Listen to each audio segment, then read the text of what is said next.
Hello, everybody, and welcome back to the Lawcast. This week, we're taking a trip back in time to October 1991 for WCW Halloween Havoc 1991. And Cush, to me, it's very unfortunate that Halloween Havoc was always such a terrible show because I absolutely love the pay-per-view concept. This is easily the best pay-per-view that WCW always put on. I mean, Starrcade has its own appeal and stuff like that, and they always had cool names, like I'll always love like Slamboree and Spring Stampede and all of those, but Halloween Havoc is like the definitive WCW pay-per-view to me. They had all of the Halloween imagery. It's something that no other wrestling company really did. Like, nobody else really embraced Halloween like that. WWE is always like obsessed with Thanksgiving and Christmas and whatever, but Halloween it ties together so perfectly with wrestling. And it's flexible, too, because you can do it in kind of like a goofy, fun, trick-or-treat kind of way. Or if you're presenting a more serious product, you could do it in like a scary way. Like, this is actually a scary show with demons and the occult and all that.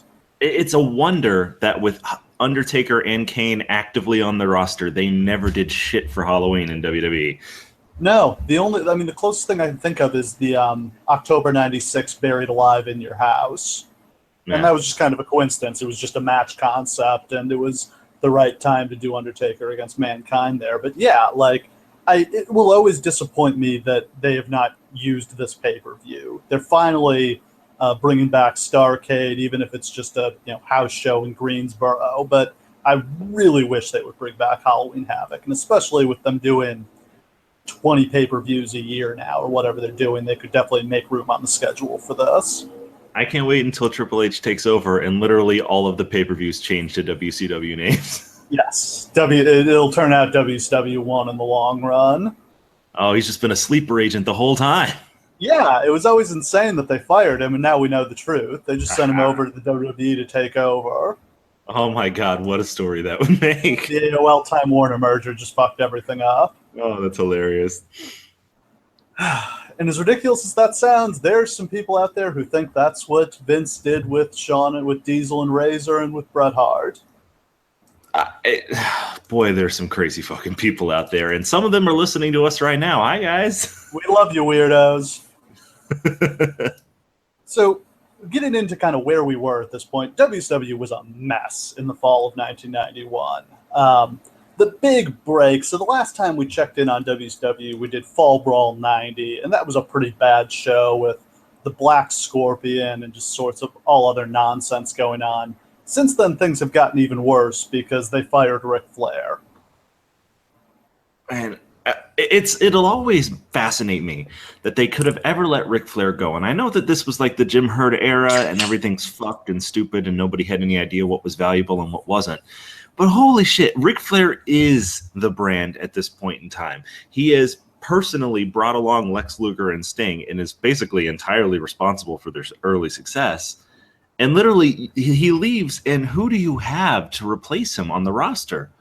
And we're going to come to see nobody. No.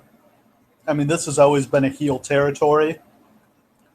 They end up going with Lex Luger as the heel champion, and it doesn't. It's odd because Luger's clearly supposed to be a heel, but I just don't think at this point he was the right fit for the kind of product WCW fans expected. They're used to the 30-minute Ric Flair championship match, and Lex Luger cannot put on that kind of match. Yeah, it's important to remember, like, if you've been a WWF fan your entire life, like, you're used to, like, the big, muscular stiff who kind of gets pushed to the top, and there were a lot of those in WCW and NWA, too, but they didn't really win the title. It's important to note that going all the way back to the 70s, the champion was a workhorse. Always. There are pretty much no exceptions to this, depending on how you feel about rugged Ronnie Garvin. But it's just amazing. Like, this is the first time that they ever experiment with just making some big stiff a champion, and they try to make him in the Ric Flair mold, and it really only holds him back more because there's no way Lex Luger can do that. No. So what happened in the summer of 91, Flair's contract was coming up. Jim Herd tried to get him to take a big pay cut. Flair told him to fuck off. Negotiations broke down. They decided, okay, we're not going to continue with this. Rick, you're going to finish up. They wanted him to lose the title to Lex Luger at the Great American Bash, and Flair said no because he had promised the belt to Sting. Agreement on that, and so Jim Herd just fired Ric Flair while he was still the world champion, and Ric Flair took the world title belt to the WWF, which we covered in our SummerSlam 1991 episode. But this is kind of an underappreciated event in wrestling history, I think, and probably one of the big impetuses for the Montreal Screwjob was that this had happened. Oh, yeah, I definitely agree with that. Like, basically, and this is the stupid thing on Jim Herd's part, like, the biggest part of this, and the reason why Ric Flair can say that he promised the belt to Sting, was that being the champion meant something different at the time. Like, Ric Flair physically owned the belt. Like, you have to put in like a $10,000 deposit. $25,000. $25,000. A lot of money today, but this is almost 30 years ago, even more money back then. Just to become the champion, you had to give that money. If you couldn't afford that, you couldn't be champion. It was a commitment. It was something that said that, yes, I am going to put forward this money, and I'm going to do that to prove that I take this very, very seriously, and I'm going to be this guy. So he owned this. Like, this was his belt. And so when he said that he promised it to Sting, that's a big deal. So when they fired him, he just took it with him, and there's nothing that they could do. They refused to pay him the money back. Yeah. Which was just so stupid and spiteful. Like, just nonsense. And it turned out the bridge wasn't burned forever because they ended up firing Jim Herd about 6 months after this. So once Herd was gone, they were able to get Flair back, but this could have put them out of business. Yeah, it was very, very bad, and the fans turn on everything to do with it immediately. Like, they side with Flair over the company without question. Yeah. Flair was CM Punk before CM Punk. Basically. Yeah. We'll do Great American Bash 91 at some point because it's just a debacle of a show. Yeah, it is. One of the worst pay-per-views, probably the worst pay-per-view I've ever seen. At least it was put on by a major company, and the crowd just spends the entire show chanting, "We want Flair." Even though they know he's been fired. It was announced on TV. They know it's not a storyline, and yet, all they want is Ric Flair. So at the Bash, the title was held up.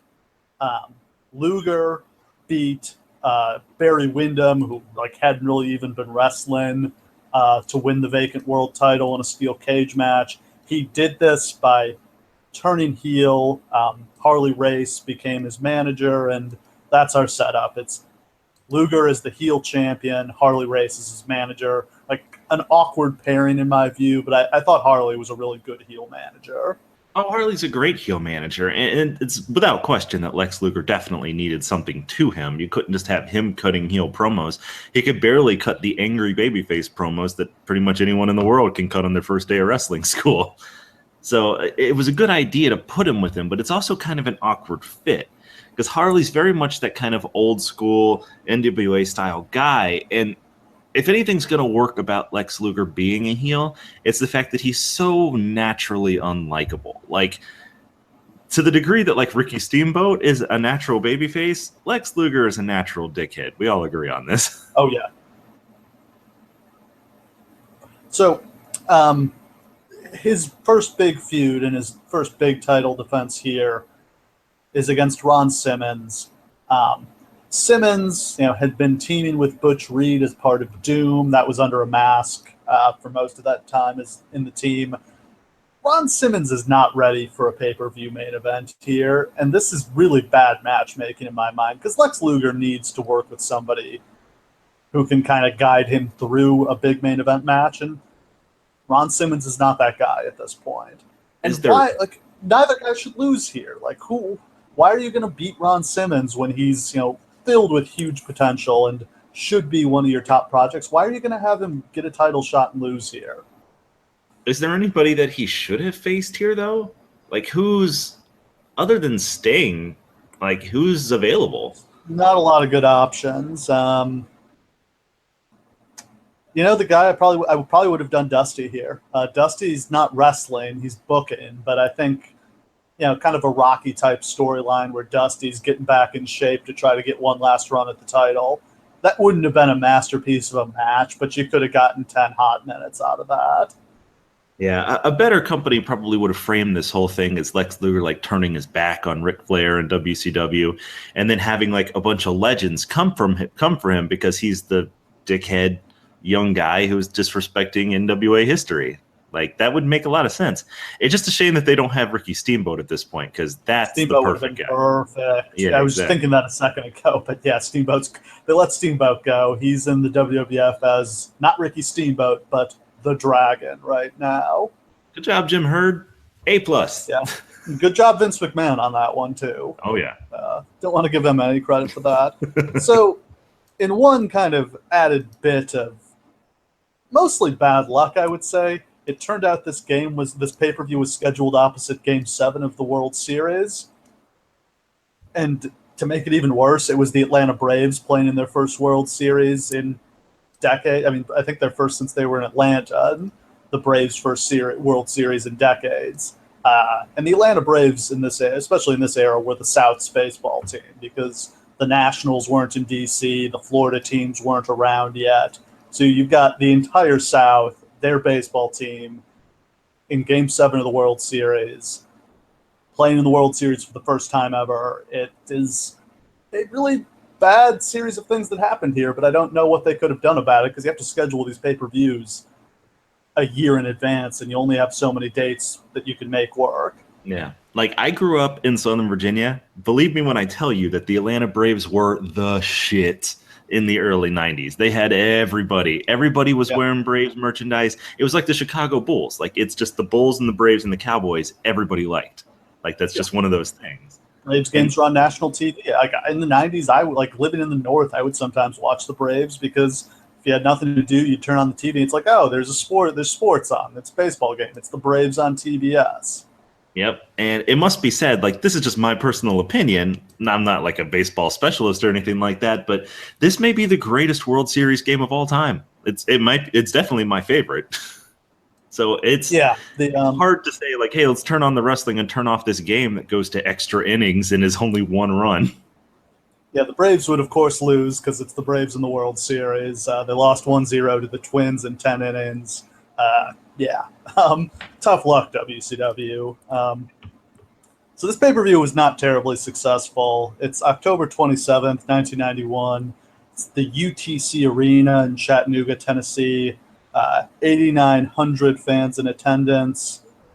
A 0.8 buy rate, which is about 120,000 buys. It's down pretty substantially from more like 160,000 for the previous year, which was Sting versus Sid in the main event. I mean, not as bad as like this. This is a pay-per-view with all those factors in this card. I could have seen this one being under 100,000 buys. Oh, for sure. Like, I'm not sure the people who did buy it, I'm not really sure what they're buying. Like, this is kind of proof that, to some extent, wrestling fans just kind of go, like, just buy whatever every month. Like, if you're a monthly wrestling fan buyer, you're probably always going to buy them. Yeah. And back then, WCW was only doing, like, 5 pay-per-views a year at this point. They hadn't had a pay-per-view since the Great American Bash in June. Yeah. So it's just one of those things, like, the entire purpose of wrestling booking is to get the people who don't normally buy every pay-per-view to just come out and buy them, because there's always going to be a baseline, and that baseline kind of determines where your year-to-year business is going to be. The floor kind of hovered at 100,000 buys forever. I mean, WCW fell under 100,000 at the very end, and WWE until they stopped selling pay-per-views, no matter how crappy a card they put together and how many pay-per-views they were doing, they would still do at least 100,000 buys. I think the worst they ever did was the Battleground 2013 with Daniel Bryan and Randy Orton in the title, held in abeyance, still did like 110,000 buys or something. Yeah. And I mean, that just goes to show, like, there are at least 110,000 people in this country who are like you and me, who just always bought it. Yeah. Much nicer now that it's just a $10 a month subscription. Hell of a lot nicer. I think we should credit that to the economy turning around in 2014. Hell yeah. Way more money in all of our pockets. So, getting into the show, we start with Eric Bischoff dressed as a vampire out in the parking lot. Like, just 2 years after this guy would be put in charge of WCW and become one of the most powerful men in professional wrestling. And a couple of years after that, he would be one of the most powerful men in entertainment. And here he's like the valet dressed as a vampire. He's Josh Matthews. Like, that's his role on this show, is to do the crappy interviews and get abused by everyone. That's what he does. And this is like the vampire thing is some kind of rib on him. Although I think the announcers dressing up for Halloween is kind of fun. Oh no, I love it. I thought it was so funny when like Missy Hyatt did it and he did it, and they're literally like the only two people on the whole show who dressed up. Yeah, that's part of the problem, though, is if you're going to do it, I feel like everybody has to do it, but it feels like something Jim Ross was not going to have a good sense of humor about. Did Jim Ross ever dress up for this, or was he always just like super serious sportscaster? Yeah, Jim Ross was not up for this kind of these kinds of shenanigans. Yeah, this is serious sports. Serious sports. So what happens here? First, Cactus Jack and Abdullah the Butcher roll up in their rental car, which is like a good humorous visual, but I don't think I wouldn't have used those guys as the joke. Like, I think El Gigante driving a car would have been a good joke. Like, he's sitting in the back seat of an Oldsmobile or something. But no, Cactus and Abby are too serious for that, in my view. El Gigante pulling up in like a VW Bug, like the classic Simpsons joke, that would have been great. But no, like, it's important to note, too, that, like, if you didn't grow up watching Abby in the 70s, like, he doesn't look good anymore at all. He looks fucking terrible. So, like, the mystique of his name is really all that he has. So when you have him pull up in a battered rental car, wearing a button-down shirt like he's on his way to an interview at Burger King, like, it does not do anything for him. Yeah, I don't know whether in this era I would not have acknowledged that they were real people, like outside of wrestling. In the modern era, it's a little different, where I think you kind of have to admit that, like, yeah, The Undertaker is not his real name. He's not actually an undead zombie. But back then, I think I would have tried to protect kayfabe a little more than this. But the real thing that happens here is Barry Windham pulls up, and then Arn Anderson and Larry Zbyszko show up and beat him up and slam his hand in the car door to break it. I haven't seen the TVs from the way into this, but I really have no idea what this was about, because Barry Windham wasn't booked on the card. Yeah, they play some lip service towards saying that, like, hey, Dustin Rhodes and Barry Windham might want to challenge for the tag team titles down the road, which is fine, but, like, they're not challenging tonight. Like, I don't know if he was injured and they were trying to cover for it, but he didn't have a match on the card. Like, there's no real reason for this to have happened. Yeah, does this set up something for Starrcade? I don't think so. No, because Starrcade's the Battle Bowl. I just don't understand why it couldn't have happened on TV, you know? Yeah. Anyway, so we get into the first match. So Jim Ross and Tony Schiavone are the announce team tonight, and that's a weird pairing because they're both play-by-play guys, but I thought they were actually really good together.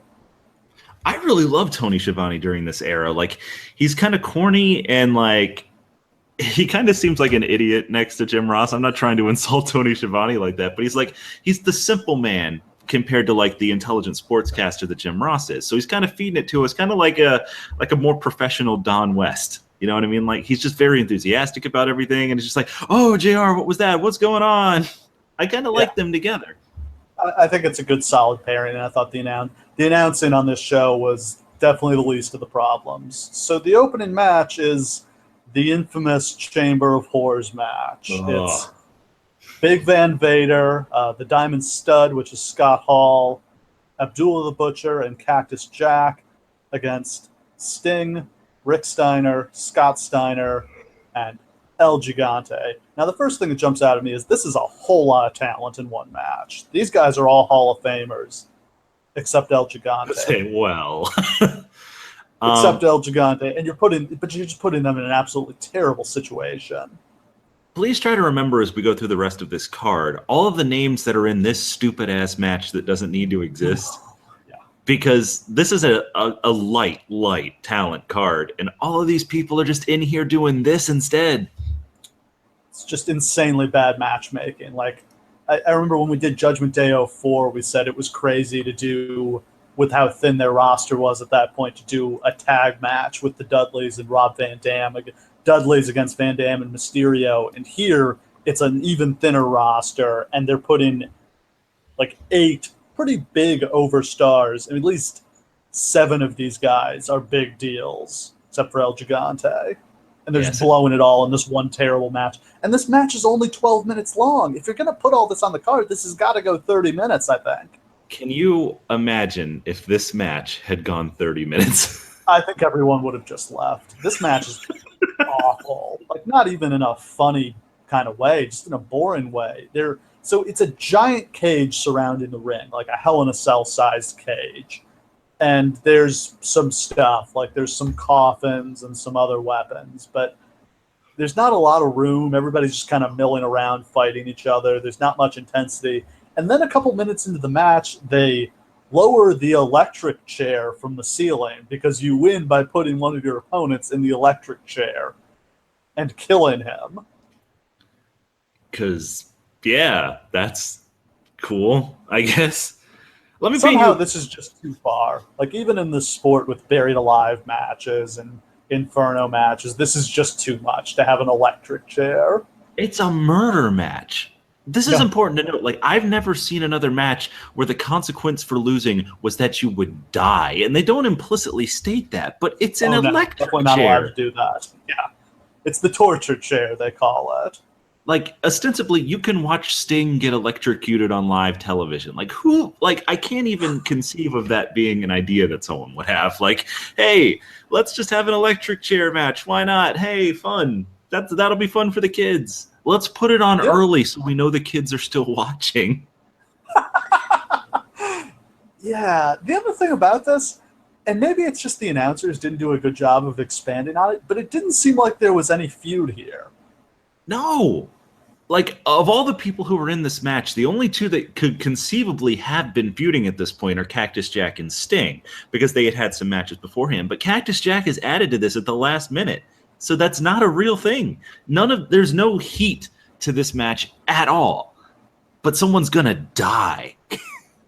It's insane, because they had 6 months to build to this show, and yet on the Clash of the Champions that led into this, none of these guys wrestled each other. Everybody was just kind of doing something else.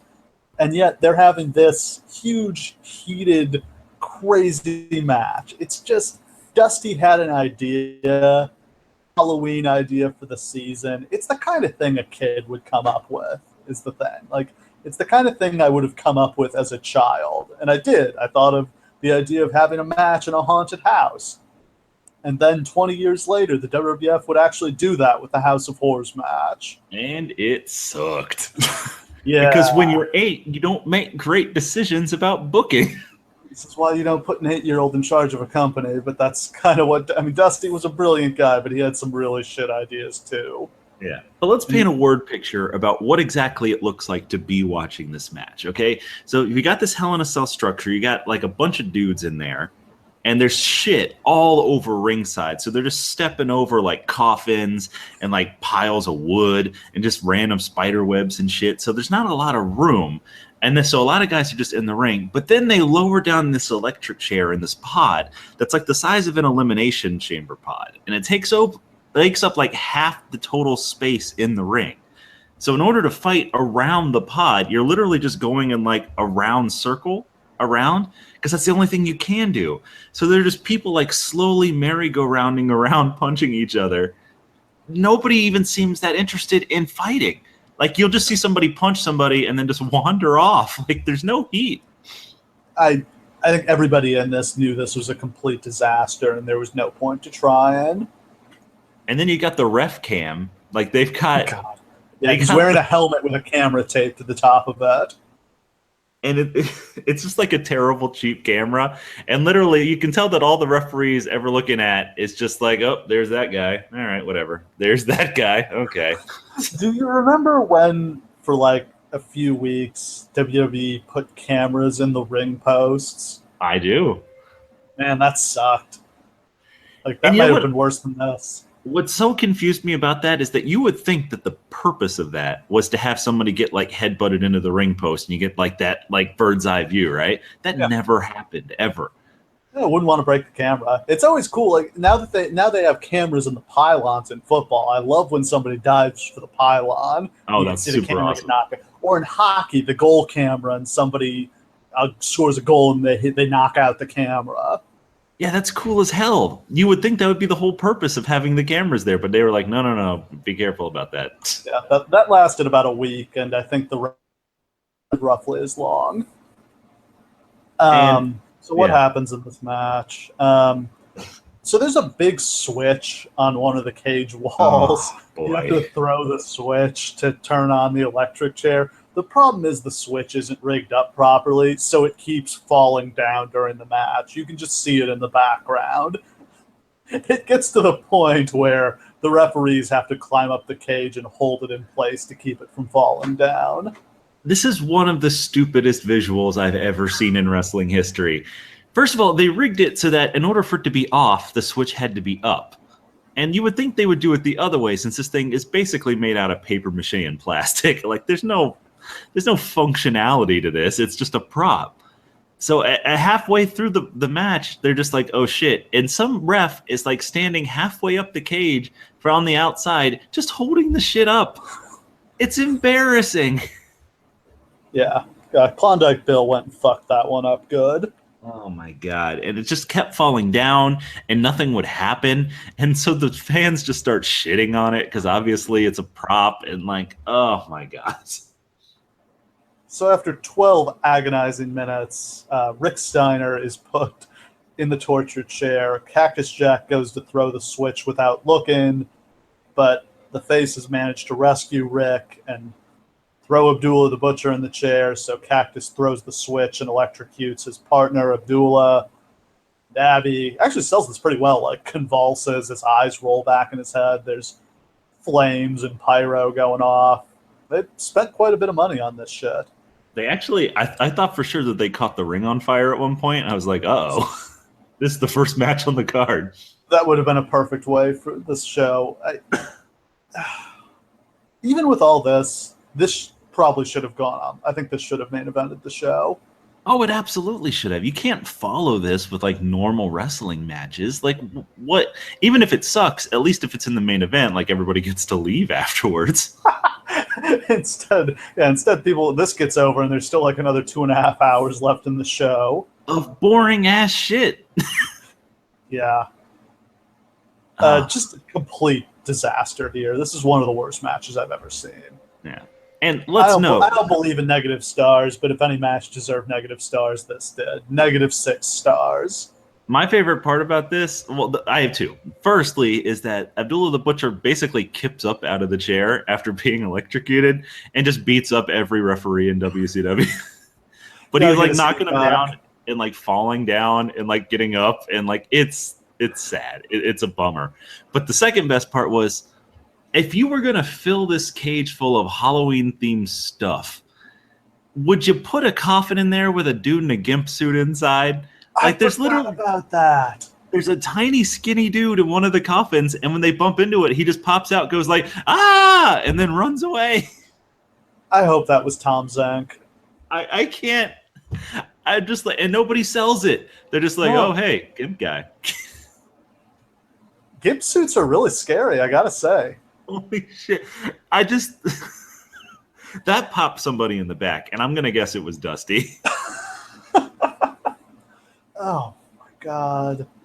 So, having to follow that shit is Big Josh and PN News against the Creature. I can't even say it out loud. The Creatures are just two dudes in masks. I think this is their only appearance. It's just two jobbers against Big Josh, who is Matt Bourne, Doink the Clown, as a lumberjack, and PN News, who's a big fat white rapper who is much more over than he deserves to be. In the annals of rap-themed wrestlers, which is a really horrible list that should go down, PN News is the worst at both rapping and wrestling. This guy, he was a horrible wrestler. He was super dangerous. He hurt people all the time with that splash. Because, like, he doesn't jump up into the air and, like, aim it. He literally just falls from the top rope onto you. And, like, it looks very dangerous. And he hurts people with it. Yeah, I can't think of who it was. He wrecked somebody's knees with that splash, and they had to fire him. I think there was a lawsuit from that one. Holy shit. But, yeah, like, there's nothing to this. There's no reason for the rap guy and the lumberjack to be friends. There's no reason for them to be doing a squash match on pay-per-view. Like, none of this makes sense. No, it's a short match. PN News gets the pin after a splash. It wasn't terrible, but this doesn't belong on pay-per-view. And I guess they had plans for PN News, but why? What were you going to do with this guy? Do you want to speculate on what the PN stands for? No, it's PNN instead of CNN. Was the whole joke. I just I can't do it. I can't. No. I think we've already talked about that match for too long. Yeah, agreed. So the next match is actually pretty good. Bobby Eaton against Terry Taylor. Terry Taylor is Terrence Taylor. He's part of the York Foundation, a group of like hedge fund funded wrestlers managed by the lovely Alexandra York, who is Terry Runnels, aka Marlena. And she is the manager. The gimmick is she's got a computer and it tells them how to win their match. And this is like a silly 90s wrestling gimmick, but I like it. I kind of really like the idea of the York Foundation because it kind of plays on like the futuristic quality of computers. And she's like an analyst who has a laptop with her by ringside, and she's constantly like analyzing the match to tell her guys what they should do next. Like, hey, when he goes for the headlock, like shoot him off the ropes. There you go. That's what it says in the computer to do. Yeah, not a bad gimmick at all. So this is a good match. They work hard here. There's a lot of bumps. Eaton gets slammed on the ramp. Eaton slams Taylor on the ramp, and then he hits him with a splash from the top rope down on the ramp. It's that ramp that WCW occasionally used that goes all the way straight to the ring and is like connected to the ring. They would stop using this because this is the ramp that Rick Rude unfortunately broke his back on. He got knocked into it and hit his back on it. But I always thought that was kind of cool to have the ramp touch the ring like that, and you could do some fun spots with it. Oh, absolutely. I mean, Japanese wrestling still kind of uses this sort of ramp fairly frequently. Not so much anymore, but they kept using it into the thousands, and I think it's cool. Like, it provides a really cool visual. Yeah. Eaton takes the Bret Hart bump where he gets knocked off the apron, chest first onto the guardrail. Taylor hits a big doctor bomb on the ramp, and then Eaton wins with a big right hand in the Alabama Jam. Good, solid match. Maybe the best of the night. Steve Austin and Dustin Rhodes had a good match, too. I don't know that we've gotten really the chance to talk a whole lot about Bobby Eaton, but man, was he fucking good. Yeah, he never really got the singles run that I feel like he could have. I mean, he gets his singles run here because Stan Lane's gone. And he's around in WCW into the late 90s, but he's, Earl Robert Eaton. He's William Regal's sidekick.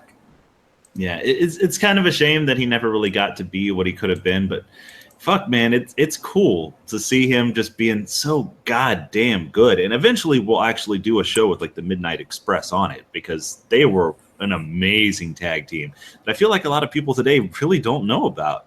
No, still, I mean, now that the Rock and Roll Express have gone in, I assume their Hall of Fame induction has come in.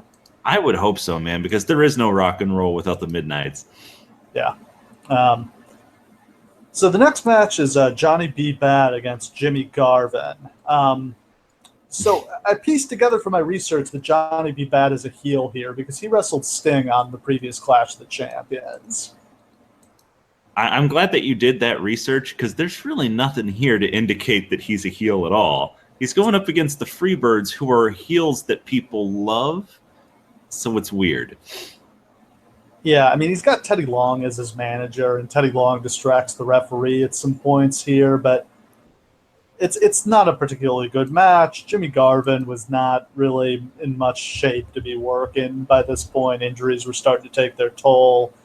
There's a really nasty bump here where Garvin hip tosses Johnny B. Bad over the top rope. There's just no good way to take that.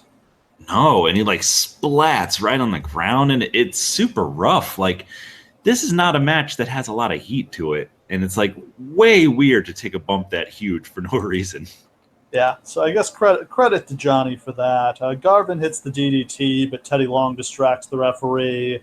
Bad hits the Tutti Frutti punch of death for the win. Let's say that out loud again, just for a moment. The Tutti Frutti punch of death. Hey, Mark Miro used to be a boxer. I mean, and it must be said, Johnny B. Bad is pretty entertaining. Like, yeah, I always liked this character. There's a lot of charisma to the character. Like, you can see what WWE saw in him as this character when they went and signed him, and then unfortunately what they got was Mark Mero. Yeah, the problem is WCW owned this character, so they had to make him the wild man and then a boxer, and it turned out the real star was Sable. Yeah, so that is what it is. But this isn't bad. Jimmy Garvin is just fine. Johnny B. Bad is super green here. I can't believe that he's still with the company like 4 years after this. Like, that's crazy. That's the thing that shocks me, is I didn't realize he had started this early, because he's still around into the Nitro era. And he really doesn't ever do anything. I think he gets the TV title at some point, but that's the extent of it. But he's an over babyface character for several years. Oh yeah, like you can definitely see like Kids if they want to. Yeah, if you want to make this a more kids-engineered show, like Sting and Johnny B. Bad are two stars that are going to work. Yeah.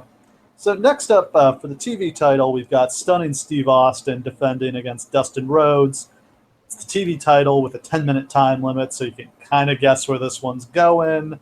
It's a good match here. These guys are both so smooth and athletic. I mean, Dustin Rhodes is probably all of 23 years old here, but there's a reason they called him the Natural. Dustin bleeds everywhere, which is kind of typical. Then Austin bleeds too for no particular reason. We start coming down the stretch. I always like how in WCW the announcer would count how much, we're 5 minutes gone by, 5 minutes left, 4 minutes left, 3 minutes. With 2 minutes left, Dustin starts getting hot. He starts hitting everything. Crossbody, 10 punch, bionic elbow. He hits the diving bulldog, has the pin, but time runs out. Just kind of the classic TV title finish with the heel retained because the time limit expires. Yeah, it was a good match. It really was. Like, Steve Austin was so goddamn good in the ring at this point. And he and Dustin have a ton of chemistry.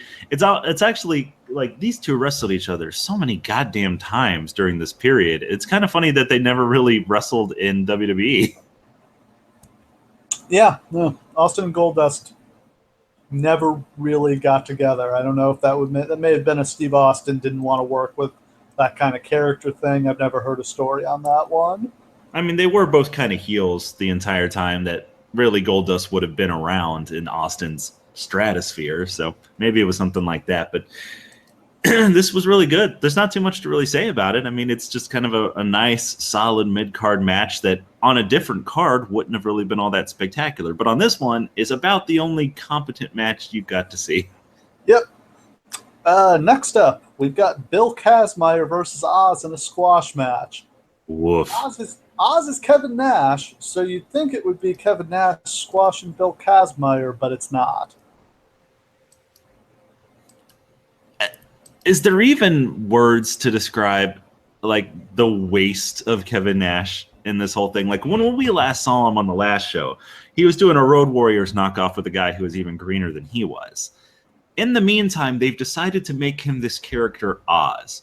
Now, the important thing about this is that Turner owned the Wizard of Oz film, I'm pretty sure. Because with Turner Classic Movies, like, they were basically had just released that, and they were doing this thing where they were basically buying up all of the old classic films and just showing them all the time. So literally they were like, hey, let's do some crossover. Let's make him the Wizard of Oz. Do you think they hadn't seen The Wizard of Oz and didn't know that The Wizard of Oz isn't a real thing in the movie? That it's just a projection? I wonder if they like literally watched right up to the point where the projection is, and then it's just like, okay, I get it, and just stop the movie. Just like, no, there's nobody behind the curtain. It's just actually a big, huge, cool dude.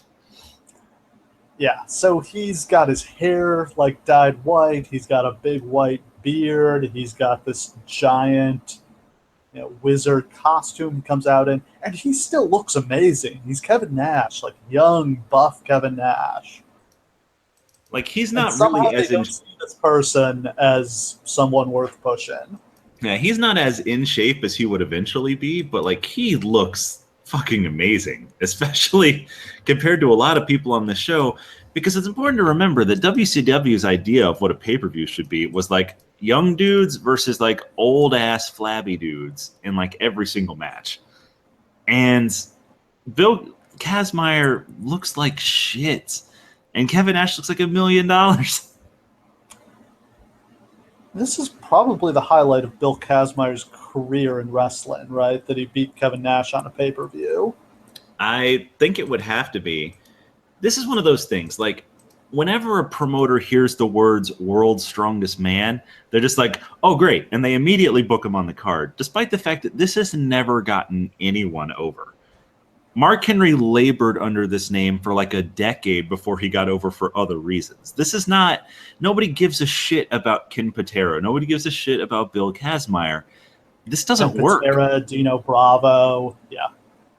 Like, nobody gives a shit that you're super strong, especially if you look like a dork, which Bill Kazmaier looks horrible. He's got a bald spot the size of Neptune. It doesn't make sense. Yeah, and just to reiterate about Kevin Nash, 6'10", great looking guy, ton of charisma, great body, former college basketball player, U.S. Army veteran, auto worker from Detroit. There is so much to work with here. And they have no ideas for him. And let the record show that when Oz doesn't work, they're going to repackage him, give him another shot. They take a look at him, take a look at all those things you just mentioned, and the thing that stands out to them is, hey, he's pretty funny backstage. Let's make him a fucking comedian card shark from Vegas. Yep. And 3 years after this, he's the WWF champion. Yeah. Boy. As a guy from the Steel City, or not Steel City, but a guy from Motor City. A guy from the Motor City who's just tough, badass. Go figure that worked. And somehow things get worse from here. Next match, Van Hammer versus Doug Summers. I don't even want to talk about this. Van Hammer sucks, and I can't believe he was around this long. I can't, like... And he never got any better! This is the amazing thing about Van Hammer. When he's coming out to the ring, he looks fucking stupid, but I can see it. You know what I mean? Like, he's got a pretty good look. There aren't a lot of guys on the show that are, like, super cut like he is and, like, super muscular like WWE guys were at the time. So he kind of stands out. And I'm like, okay, I see it. In 1 minute and 13 seconds, he messes up 14 moves. Like, he's messing up everything. Like, he's never even seen a wrestling match before. Like, he learned it in a different language from somebody by hearsay. And it's just like, I guess I do it like this. Yeah, just a disaster. And they give him the most complicated finishing move you could possibly give a green asshole like this. Like the slingshot suplex, nobody does that right ever. And you give it to this guy? Yeah, even guys who are good can't do that move right. Even Tully Blanchard fucked it up like 1 time out of 50. Like, what are you doing? Yeah. All right, so next match is to crown the WCW Light Heavyweight Champion. It's Richard Morton versus Brian Pillman. Yes, Richard Morton, not Ricky Morton, because they turned him heel and put him in the York Foundation. And unsurprisingly, it doesn't really work. This is a match between two kind of all-time talents, and it is a fart. This is Richard Morton's idea of how to be a heel is headlocks. Yeah. This should be great. On paper, like Ricky Morton versus Brian Pillman sounds awesome. But turning Ricky Morton heel takes away literally his greatest skill, which is selling. Yep. He's one of the greatest sellers who ever lived in the wrestling business. He's not just inherently a great wrestler who can do it all. He's just an amazing seller who has been in a lot of great matches. Like, you put him in a singles match where he's got to be the heel. What the fuck are you going to do with it? Like, they don't do anything.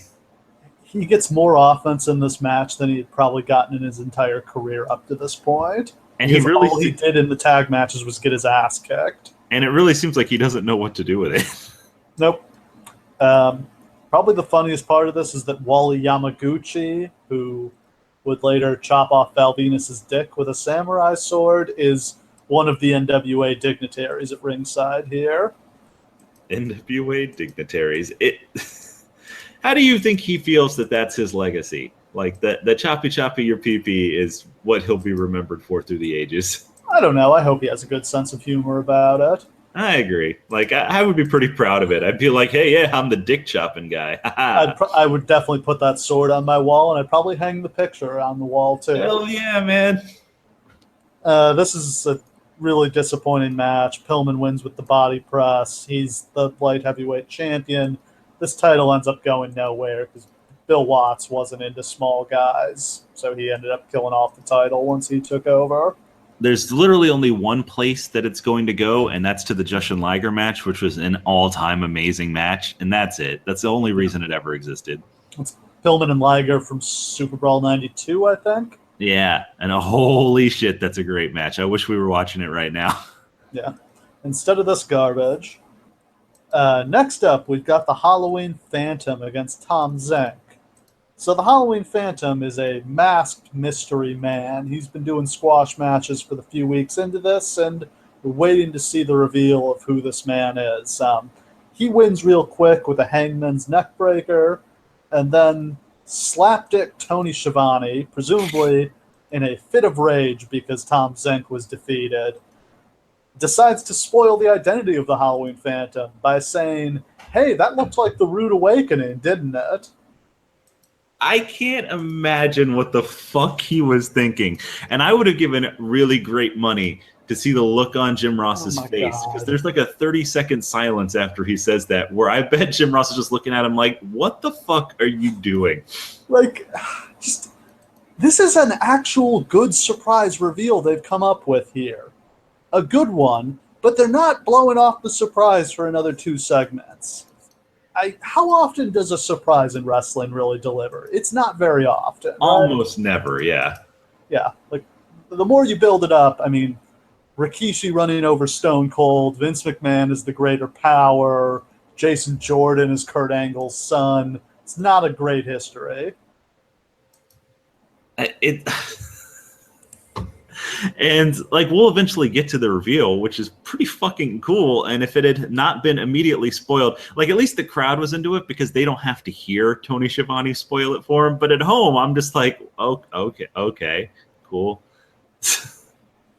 Yeah, I don't know. I really don't know what the story is there. And even if he didn't know who it was, that would still be a really stupid thing to say, because you're planting the idea that it's Rick Rude. So if it's not Rick Rude, that's going to be a letdown. If it is, you spoiled the surprise.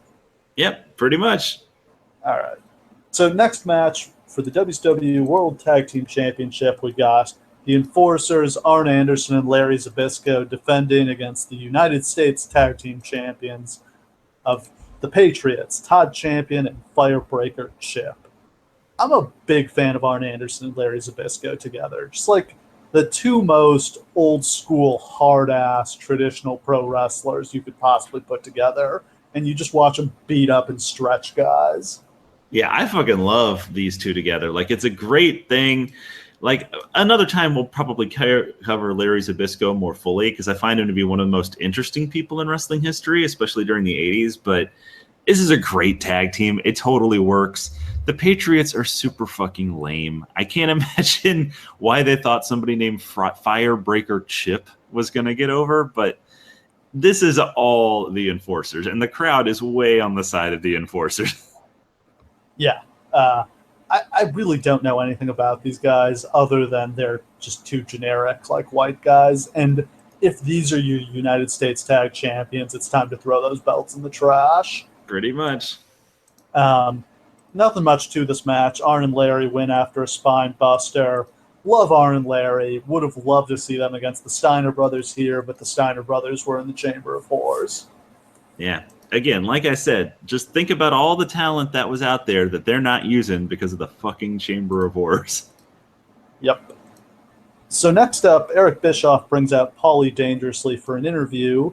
Paulie has recently been fired as commentator for being too controversial, but he reveals he's still got his manager's license and he is planning to get his revenge on WCW. He's going to destroy WCW's franchise player, Sting, and he's got help because he's got the Halloween Phantom here. And the Halloween Phantom, of course, rips off his mask to reveal that it's Rick Rude. Man, this is a great reveal, too, because as Paulie is cutting this promo about this guy that he has gotten to help him take out Sting and punish WCW for their treatment of him, they're like, Medusa's there, and she's slowly, like, stripping off the costume, and then finally they pull the mask off, the music hits, and it's just Rick Rude just grinning into the camera as the crowd freaks out. Like, it's a great reveal. Yeah. I mean, like I said, it's a wrestling surprise that actually delivered. This is a huge hit for WCW here. Rick Rude is a legit star. I mean, this is only a year after he main evented SummerSlam against the Ultimate Warrior. Like, this is as big of a guy as they could have possibly brought in at this point. And this was a great storyline. Like, it's the idea of Paul Heyman, like, bringing in an outside mercenary guy who, like, and I love the way that Rude explained this all, where it's just like most guys would just be like, yeah, I'm here to kill you, Sting, blah, blah, blah. He was just like, only things I care about in this world are my women, my money, and myself. And my money man over here has got a problem, and I'm going to solve it. Like, I love that as a rationale. Yeah, he's just here to make money. He's not evil. He's just greedy. And, like, this Dangerous Alliance stable should have been such a bigger deal for WCW. It really should have. Oh, yeah, it's like the NWO before the NWO. They should have ridden this for at least a year, and instead they get a good couple months out of it, but they should have gone all the way with this. This was kind of the one thing they had that was clicking in this era. And we're talking about, like, 4 Hall of Famers in this stable, right? It's, yeah, who does it end up being? I think it ends up being Rude, Arn, Zbyszko, and Austin. Steve Austin, and Bobby. I think Bobby Eaton's in there, too. I mean, holy shit, what a stable that is. Yeah. Yeah, that stable should have led to Steve Austin getting into the main event. Basically, that stable could have feuded with Sting for 4 years, and absolutely. Yeah, no, they just kind of drop it after 6 months, as I remember. It's really unfortunate. It's a big missed opportunity, but that's just the story of WCW in this era. Yep. So after slogging through all of that, it's main event time. It's Lex Luger defending the world title against Ron Simmons in a 2 out of 3 falls match. Luger, of course, has Harley Race in his corner. Ron Simmons has Dusty Rhodes for some reason. They're really treating this kind of like a big sporting event. They show a really good video package of Ron Simmons, going back to Florida State to train in the weight room and run the steps at the stadium. And they interview Bobby Bowden, and he puts over what a great guy and great athlete Ron Simmons is. If you don't know about Ron Simmons' football career, he's an all-time college football legend, one of the best players in the history of Florida State University. His jersey's retired. He's in the College Football Hall of Fame. Just an absolute badass. Boy, this would have been a really great show to have in Florida. Yeah. But yeah, it was super great. I love that video. I love them bringing up the history. I love that there was like a hand-painted portrait of Ron Simmons that he posed next to doing the same facial expression. The only missed opportunity from the whole thing was they interview Bobby Bowden, legit, at that time, one of the most famous coaches who had ever lived. And, like, the audio is so fucked up you can't even tell what he's saying. Can you imagine when they, like, put that tape in after they'd done it and just the feeling in the pit of their stomach when they realized the audio was fucked? like, just for reference, just imagine, like, TNA had, like, Monty Brown, right, who played for the Patriots under Bill Belichick and won a Super Bowl. Can you imagine if they had gotten Bill Belichick to do an interview putting over Monty Brown, but the fucking audio was so horrible that you couldn't even understand what he was saying? Like, you're never going to get a second chance. Like, why did you not make sure it was good? Yeah, and you're right. You're not going to get back in there with Bobby Bowden. So they just roll with it. Should they have used it? I'd say sure, even though the audio quality was shit. It was just the image of Bobby Bowden talking about Ron Simmons was cool. I should have just showed him giving a thumbs up, being like, I guess Bobby likes him. Yeah. So this match isn't as bad as it could be, but it's not very good. The crowd's not very into Simmons. He's not been around for long enough to be in the spot. Simmons wins the first fall in quick fashion with a spine buster, and Lex Luger is just completely blown up 5 minutes into this match. He can't even stand up. Well, you mentioned earlier that Ricky Morton did more offense than he's probably ever had to do.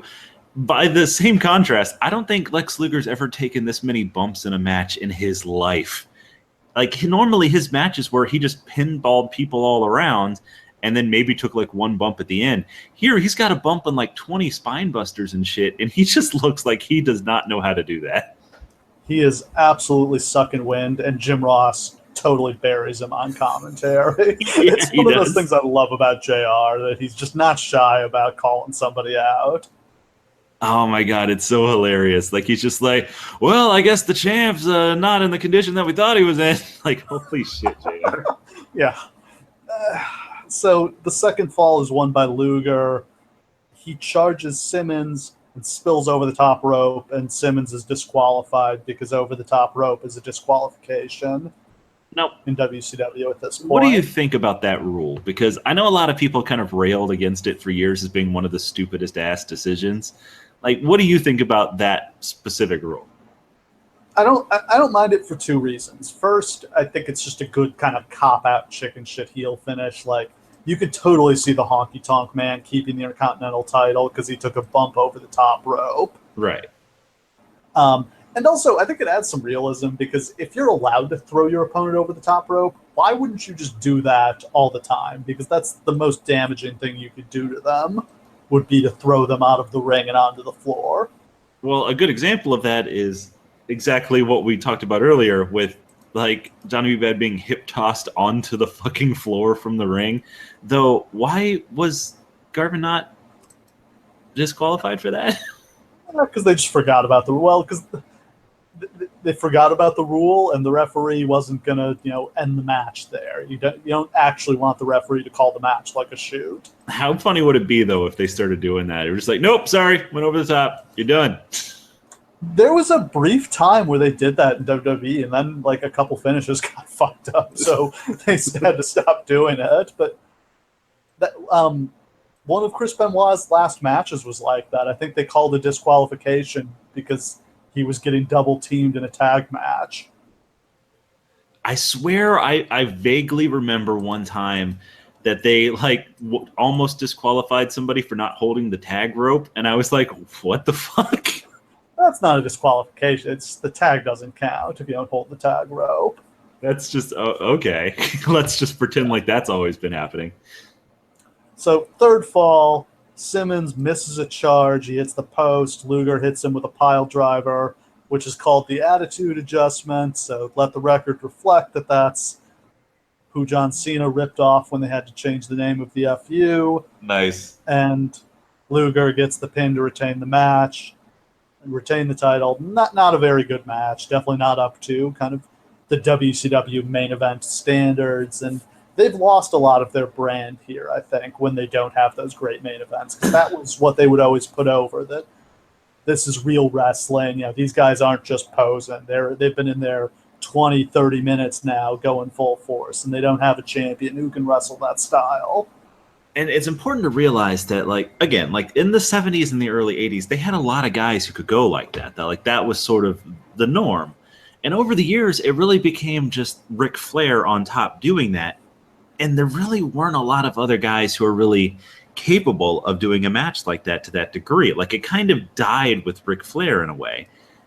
And the important thing to note about that was that the fans still expected it because of Flair. And when he left, the NWA effectively died with him. And there's just nothing that they could do about it. But let me ask you this. Like, Ron Simmons, we both kind of agree as a main eventer just didn't work, right? Too soon. I think he should have been a guy they were grooming. Like, he should be getting the title at Starrcade next year. Right. Well, if this is Flair instead of Luger, do you think it works better? Oh, Simmons against Flair would have been pretty, because Ric Flair's great. I still think it would be too soon to kind of put him in that spot. If you've got somebody who you really want to be the champion, they should win their first big title match, is my opinion. Don't have them, I think you should book wrestling like it's boxing, like it's MMA. And in boxing, when a guy gets his first big title shot, if you want him to be a big money drawing champion, you want him to win. Is this a kind of a deep cut about a certain person not winning the title at the last pay-per-view? Oh, Nakamura? Yeah.